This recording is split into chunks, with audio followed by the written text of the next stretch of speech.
Heureuse et magnifique journée à tous les lecteurs de Living World. Le Seigneur nous a fait du bien, il ne cesse de nous protéger et nous combler de sa grâce. Nous louons son nom et bénissons sa sainteté pour tout ce qu'il fait pour nous dans le nom de Jésus. Que le Seigneur vous bénisse ce matin. Bonjour bien-aimés frères et sœurs. Nous voici encore dans notre partage quotidien. Le thème de notre partage ce matin, c'est comment gérer les conflits en tant qu'enfant de Dieu. Comment gérer les conflits en tant qu'enfant de Dieu. Nous savons que vivre en communauté, vivre en compagnie de plusieurs personnes, les problèmes, les conflits ne manqueront jamais. Alors comment les gérer? Nous lisons dans 1 Corinthiens 6, le verset 4 à 8, il est écrit: quand donc vous avez des différends pour les choses de cette vie, ce sont des gens dont l'Église ne fait aucun cas que vous prenez pour juges. Je le dis à votre honte, ainsi il n'y a parmi vous pas un seul homme sage qui puisse prononcer entre ses frères, mais un frère plaide contre un frère, et cela devant les infidèles. C'est déjà certes un défaut chez vous que d'avoir des procès les uns avec les autres. Pourquoi ne souffrez-vous pas plutôt quelques injustices? Pourquoi ne vous laissez-vous pas plutôt dépouiller, dit la parole de Dieu. Bien-aimés, partout où se réunissent les humains, il y a toujours des incompréhensions, car chacun vient d'un univers différent et ce mélange emmène des conflits. Nous avons chacun son éducation, chacun sa culture, chacun sa manière de voir, de faire, de comprendre. Et lorsque nous nous rassemblons, ce mélange emmène toujours des conflits ou des contradictions. D'où l'intérêt de résoudre les conflits pour parvenir à une entente. L'unité de l'Église est menacée aujourd'hui par le diable. Lui qui profite de chaque problème, de chaque racine de colère, d'amertume, de rejet, d'apitoiement sur soi, de jalousie et autres pour s'aimer les divisions. Il profite à la moindre occasion pour pouvoir diviser le peuple de Dieu, pour pouvoir nous éloigner les uns des autres.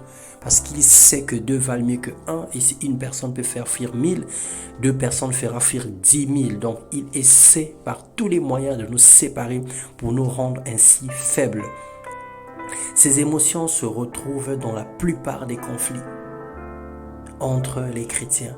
Nous devons laisser aucune racine d'amertume émerger au milieu de nous pour provoquer des tensions et des divisions, comme il est écrit dans Hébreux 12, 15.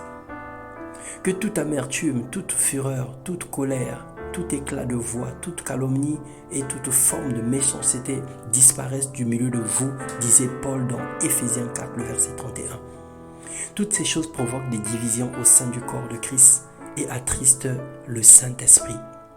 Le Seigneur nous demande d'éviter les divisions, d'éviter les diffamations, d'éviter les calomnies, d'éviter les procès entre frères, de toujours pardonner et ignorer les fautes des autres, de ne pas avoir des procès entre nous, de ne pas avoir des différends entre nous, de ne pas faire recours aux païens pour résoudre des problèmes ou des situations que nous traversons. Le Seigneur nous a donné la sagesse et l'intelligence. Il nous a donné sa nature. Et lui qui avait un cœur de pardon, qui n'a pas considéré le mal que l'humanité lui aurait fait, mais il a demandé au Père: Seigneur, pardonne-leur car ils ne savent pas ce qu'ils font. Il a versé son sang à la croix pour nous justifier. Le Seigneur ne nous demande pas d'aller mourir avec lui à la croix, mais le Seigneur nous demande d'avoir son cœur, le cœur d'amour, le cœur de pardon, le cœur de compassion, de marcher comme lui il a marché, d'être ses imitateurs et de faire comme lui il aurait fait. Lorsque Jésus avait reçu une gifle, quelle était sa réaction? Lorsque Jésus avait reçu des insultes, quelle était sa réaction? Lorsque Jésus a été flagellé, craché dessus, quelle a été sa réaction? Et Christ nous demande d'avoir le cœur comme le sien. Que Dieu touche nos cœurs pour obéir à sa parole et nous aide à être des hommes et des femmes de paix dans le nom de Jésus. Nous ne voulons pas que le monde puisse se détruire à cause de nous. Le scandale va arriver, disait la parole de Dieu, mais malheur à qui le scandale viendra. Alors nous ne voulons pas être ceux qui vont emmener le scandale sur la terre. Nous ne voulons pas être ceux qui vont emmener des divisions. Pardonnons réciproquement, pardonnons mutuellement, supportons-nous les uns les autres et multiplions par zéro des petites incompréhensions. Acceptons d'être dépouillés par moments et laissons passer certaines choses. Ne faisons pas la démonstration de force et de puissance pour vouloir prouver aux autres que nous sommes capables, que nous sommes supérieurs. Au contraire, pour avoir la force et être supérieur, Dans ce monde, il faut amasser les charbons ardents en pardonnant, en supportant, en s'humiliant, en s'abaissant, à tort ou à raison. Ce n'est pas une faiblesse, mais c'est plutôt la maturité.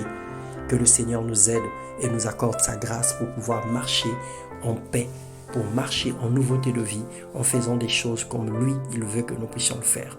Dans le nom puissant de Jésus, que le Seigneur comble de grâce, que le Seigneur comble de paix, que le Seigneur éloigne tout conflit autour de nous, dans nos églises, dans nos foyers, dans nos maisons. Dans le nom puissant de Jésus. Amen.